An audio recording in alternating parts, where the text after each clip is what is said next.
Hello दोस्तों, स्वागत है आप सभी का आपके यूट्यूब चैनल डीडी स्टडी हम में। इस वीडियो में हम आज जानेंगे कि कोण किसे कहते हैं और यह कितने प्रकार के होते हैं। तो चलिए शुरू करते हैं बिना किसी देरी के। तो सबसे पहले हम बात करेंगे कि आखिर कोण कहते किसे हैं।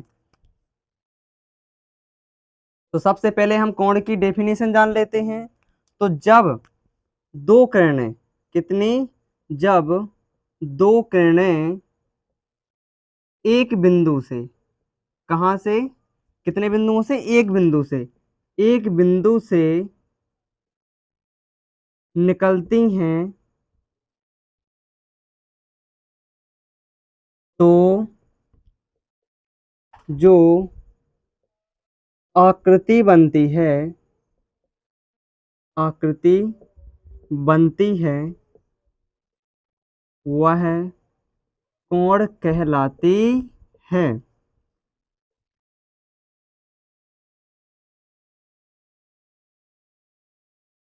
या फिर इसकी हम दूसरी डेफिनेशन इस तरीके से जान सकते हैं कि जब दो कोई रेखाएं या रेखाखंड एक दूसरे को प्रतिच्छेद करते हैं तो जो आकृति बनती है उसे हम क्या कह देते हैं, कोण। तो यहाँ पे परिभाषा के अनुसार हम इसके थोड़ा कॉन्सेप्ट के बारे में जान लेंगे। जैसे यहाँ पर दिया है कि जब दो किरणें एक बिंदु से, तो यहाँ मान कर चलते हैं हमारा बिंदु है और कितनी किरणें निकल रही है, दो किरणें। तो एक किरण ये इस साइड निकल रही है और एक किरण ये इस साइड निकल रही है। तो यहाँ पर जो आकृति बन रही है, ये आकृति, इसको हम कह देंगे कोण।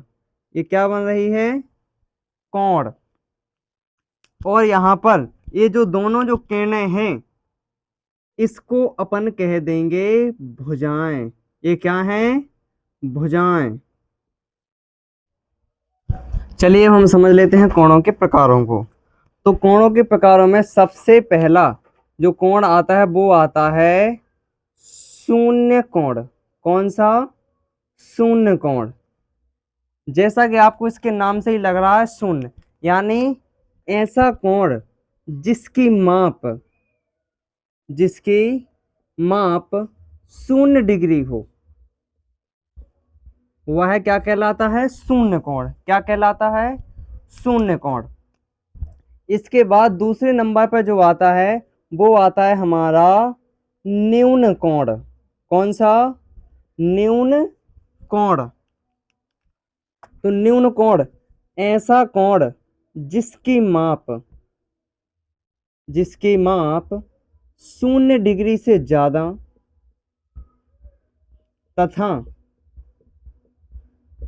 90 डिग्री से कम हो। अर्थात 1, 3, 2, 5, 8, 15, 25, 35 और ऐसे लगाकर 89 तक, कहाँ तक, 89 तक जितने भी कोण हैं वो सब के सब न्यून कोण कहलाएंगे। यदि मानकर चलते हैं x हमारा क्या है, न्यून कोण है। क्या है, न्यून कोण है। तो ये बड़ा होगा किससे, 0 डिग्री से, और छोटा होगा किससे, 90 डिग्री से। तो इसे हम क्या कह देंगे, न्यून कोण। तो चलिए अब हम इसके डायग्राम को देख लेते हैं। तो इस तरीके से हमारे न्यून कोण का ये डायग्राम बनेगा। मानकर चलते हैं ये लगभग है हमारा कितना डिग्री, 45 डिग्री। तो इसको हम क्या कह देंगे, न्यून कोण। अब तीसरे नंबर पे आता है हमारा समकोण। कौन सा कोण, समकोण। तो ऐसा कोण जिसकी माप फिक्स कितनी हो, 90 डिग्री हो, वो कौन सा कोण कहलाएगा, समकोण। कौन सा कोण कहलाएगा, समकोण।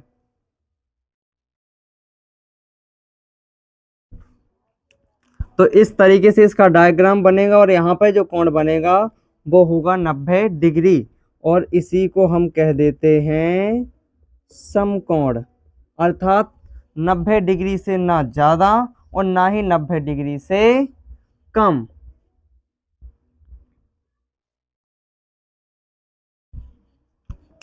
इसके बाद आता है हमारा अधिक कोण।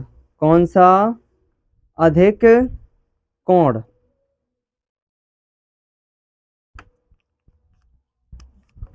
तो ऐसा कोण जिसकी माप 90 डिग्री से ज्यादा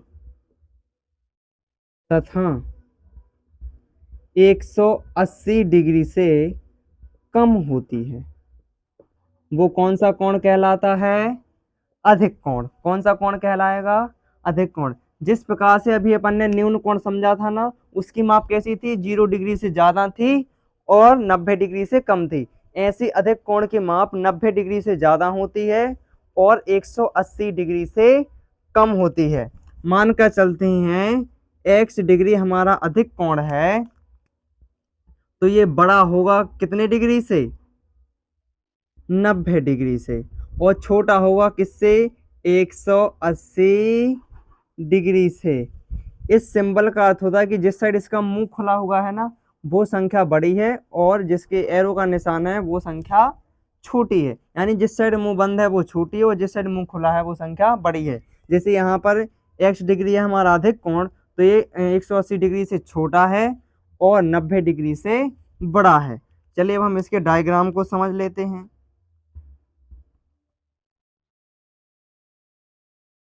तो इस तरीके से हमारा कोण बनेगा। तो यहाँ पर जो कोण बनेगा लगभग ये होगा 120 डिग्री और इसी को हम नाम दे देंगे अधिक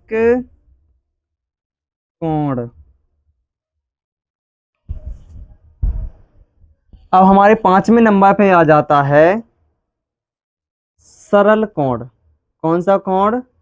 सरल कोण या ऋजु कोण। कौन सा? ऋजु कोण। कई बार सरल कोण की जगह वो ऋजु कोण पूछ लेते हैं, तो आपको घबराना नहीं है, सरल कोण को ही क्या कह देते हैं? ऋजु कोण। तो ऐसा कोण जिसकी माप फिक्स 180 डिग्री होती है, वो कौन सा कोण कहलाता है? सरल कोण। जिस प्रकार से समकोण की माप कितनी डिग्री थी? 90 डिग्री थी। उसी प्रकार सरल कोण या ऋजु कोण की माप भी कितनी होती है? Fix 180 degree. तो जब दोनों रेखाएं मिलकर एक सरल रेखा बना दें, तो यहाँ पर जो कोण बनेगा वो बनेगा 180 डिग्री। इसी को हम नाम दे देंगे ऋजु कोण।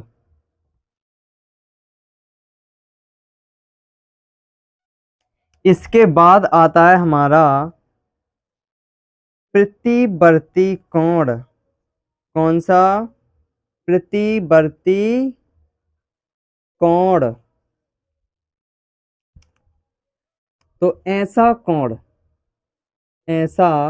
कोण जिसकी माप 180 डिग्री से ज्यादा होती है तथा 360 डिग्री से कैसी हो? कम हो, वो कहलाएगा प्रतिवर्ती कोण। कौन सा कोण? प्रतिवर्ती कोण। मानकर चलते हैं कि x डिग्री हमारा प्रतिवर्ती कोण है, तो ये बड़ा होगा किससे? 180 डिग्री से और छोटा होगा 360 डिग्री से। और इसका जो डायग्राम होगा वो इस तरीके से बनेगा।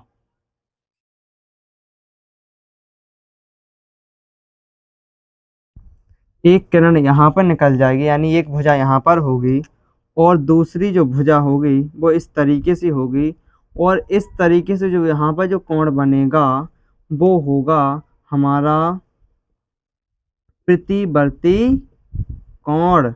ये लगभग रहेगा हमारा 210 डिग्री के लगभग।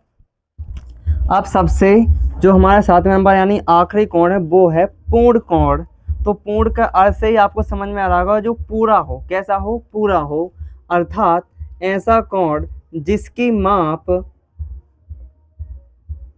360 डिग्री हो, या 360 डिग्री के कोण को हम क्या कहते हैं? पूर्ण कोण। क्या कह देते हैं? पूर्ण कोण। जैसे मान कर चलते हैं यहाँ पर एक रेखा इस तरफ है और एक रेखा इस तरफ है, तो अभी हमने आपको बताया था कि ऊपर जो कोण बनेगा वो बनेगा 180 डिग्री, और यदि हम पूरा इसको घुमा दें तो ये जो कोण निर्मित होगा वो होगा 360 डिग्री, जिसी को हम क्या कह देते हैं? पूर्ण कोण। इसके बाद आते हैं हमारे संबंधित कोण, तो इसको हम जानेंगे पार्ट 2 में। आई होप आपको ये वीडियो बहुत अच्छा लगा होगा। यदि वीडियो आपको अच्छा लगा है तो वीडियो को लाइक करें, शेयर करें, और ऐसे ही इन्फॉर्मेटिव वीडियोस देखने के लिए हमारे डीडी स्टडी हब चैनल को सब्सक्राइब करें। चलिए मिलते हैं नेक्स्ट वीडियो में।